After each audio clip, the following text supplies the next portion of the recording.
96.1 UJ. We're looking at how do you determine what ideas or what business ideas you want to pursue, and if an idea is big enough for you to pursue. You've come up with some of the ideas. Now, my advice to people is this: don't keep a diary of ideas, keep a diary of problems, because that's where you start. Problems that need solutions. So if you keep a diary of ideas, the temptation is that you will fall into the pit of assumption, where you believe that some problems do exist that, in your own mind, and you have actually not gone out to speak to anybody about it. You're just assuming that they exist. So first of all, keep a diary of problems, not a diary of ideas. So how do you select from the myriad of ideas you've eventually generated? How do you determine which of them are actually viable ideas that you want to pursue? Well, except you are an entrepreneurial god that can see into a crystal ball and determine if a business is going to succeed, or if a business idea is actually going to turn out to be that, something like Facebook. I guess you need to listen to me very carefully. As much as we cannot determine 100% how a business idea would turn out, there are one or two things you could do to help you narrow down to what is actually going to work.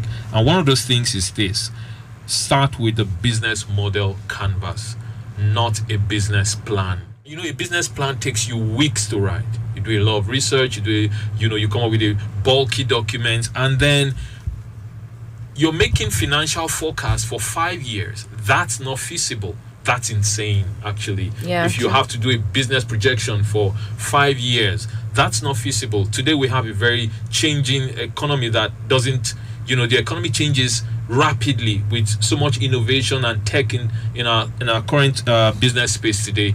You can't use a business plan to drop, to test the validation of your business idea.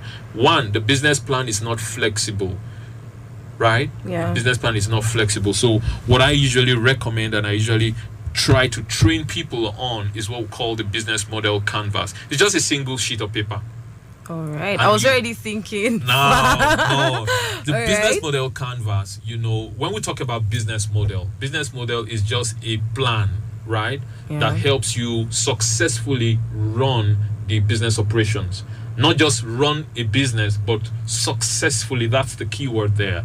So the business model canvas is just a single sheet of paper where you actually deconstruct your ideas and you bring out some of the most important things on the business model canvas. Is the problem. You can identify the problem, the solution you're trying to profile, and then the customers. What are the channels to reach the customer? What are the revenue? Where are you going to make money from this business idea? And then what are the cost implications if you have to bring this product or service into existence? So first of all, start with a business model canvas. That will help you a great deal to deconstruct your ideas and reveal some of the riskiest parts of your business assumptions.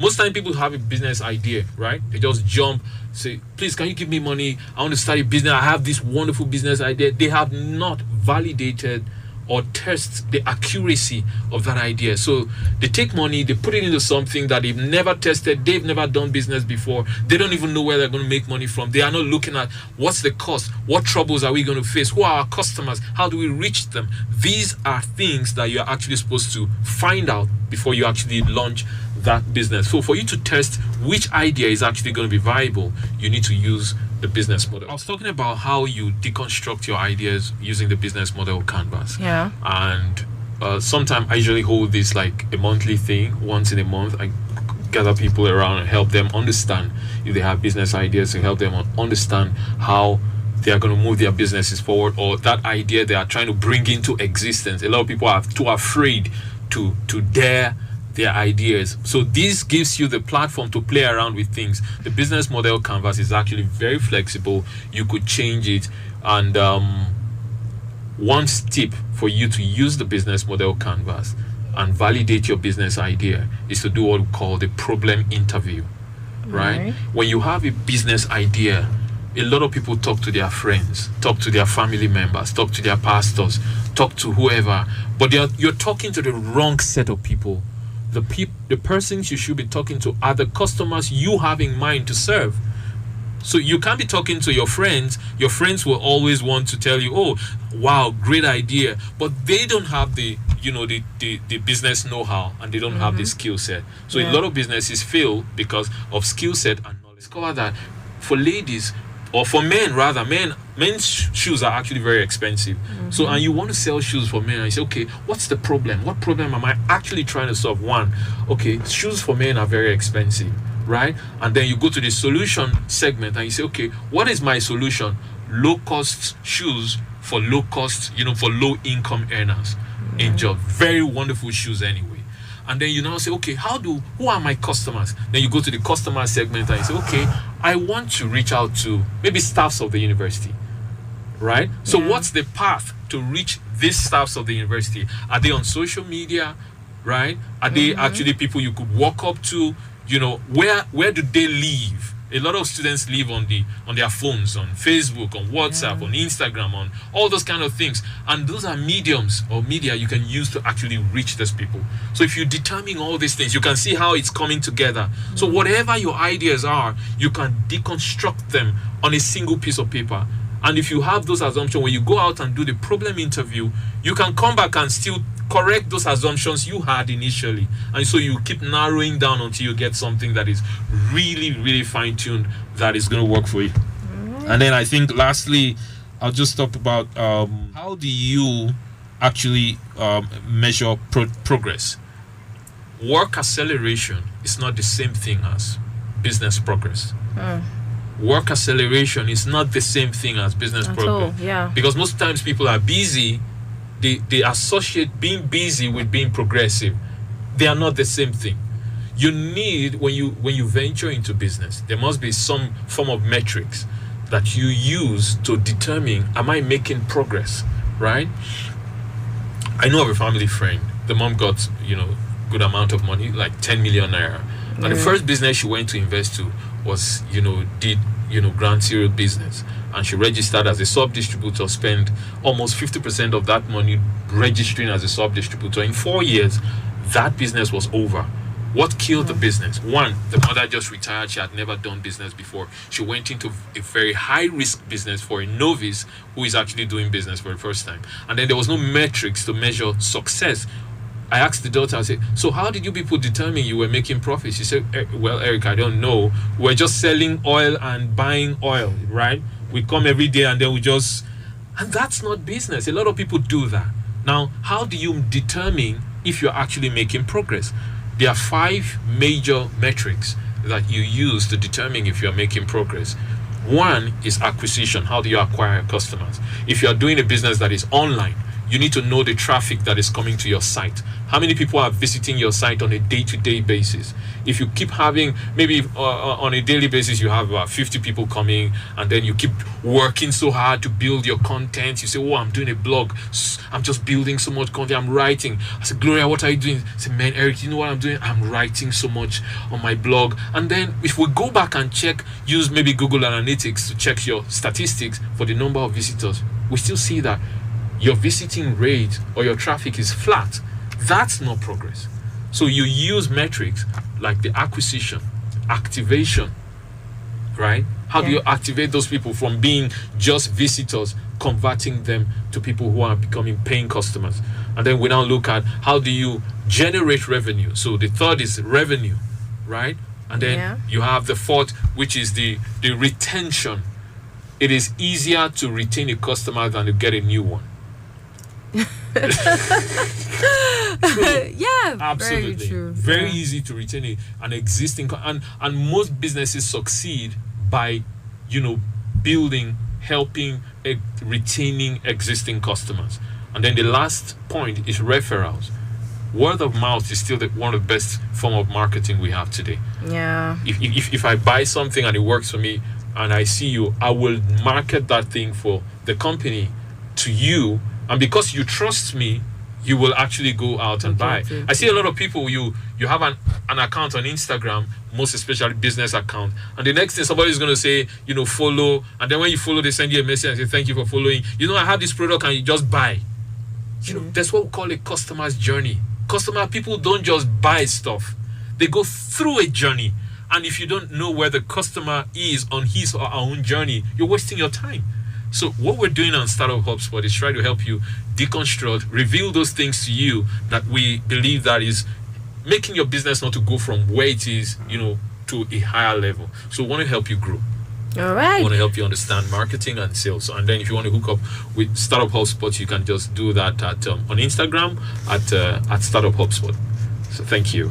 Just on Instagram? Yeah, just on Instagram for now. So we're building up the website because I see a lot of people building websites, and just the beauty of a website doesn't determine how great the business is. Yeah. There are other metrics we use behind the scene to determine what comes into a website. How do you search engine optimizations? You've heard of search SEOs before, sure. And a lot of people are scared of SEOs, but they are just very, very simple things. We could do that. We deconstruct that for you. But maybe on next episode, we'll be talking about how do we help you use Instagram to your advantage? How do you hack Instagram to your advantage? Does buying followers actually work? I wish we could talk about that right now. We'll leave that for Friday. Yeah, let's leave that for Friday. Yeah. So you said you have a program where you gather people to teach them about.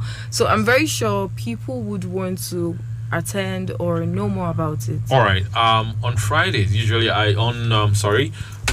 use the third Saturday of the month, and we communicate. A lot of people who are interested in actually gaining more understanding about existing businesses. You're trying to start a business, you don't know where to start, how to start, where to generate revenue, and then you're already running your business, but it's not growing. You're having issues, most especially if you have businesses online. And then we do that on the third Saturday of every month, right? It will communicate that probably on the show or using our Instagram handle. Currently, we don't have any other medium because we're trying to actually still monitor what we're doing and measure growth like we're talking about. So we are not just throwing things around and then we can't measure where we are actually making impact. So third Saturday of every month, we'll communicate the venue and the time.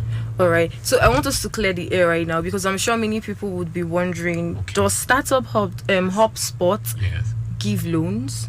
Startup HubSpot doesn't give loans. We could help you show, where you could actually go for programs that we call, accelerator programs. Right. Most tech businesses today actually get funded by accelerator programs. Like you have some programs that are even outside the country. We have Y Combinator. It's a US-based company that help fund startups.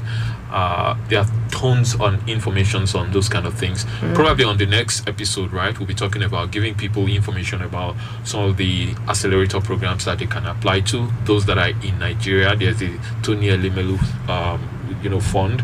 All those kind of things to help businesses. People who have great ideas. We have showed you how to come up with great ideas. We're telling you how to determine which of those ideas you need to pursue, and then we're now going to show you where to apply to get funding, and then show you by we'll talk about next on our Friday episode. We just talk about the Instagram, how we help you you hack Instagram to grow your number of followers and how to gain followers. Does buying followers actually work? All right. Okay, guys, so you've heard it from Mr. Eric Martyns, and I've actually learned a whole lot of things, and I'm very sure you've learned one or two things. Well, the Instagram handle still remains at Startup HubSpot. Well, if you want to learn more, you could quickly go onto Instagram, and you heard what we're going to talk about on Friday, so you can quickly join in on Friday on the Wake Up UJ edition and learn more about how you can generate great, innovative business ideas.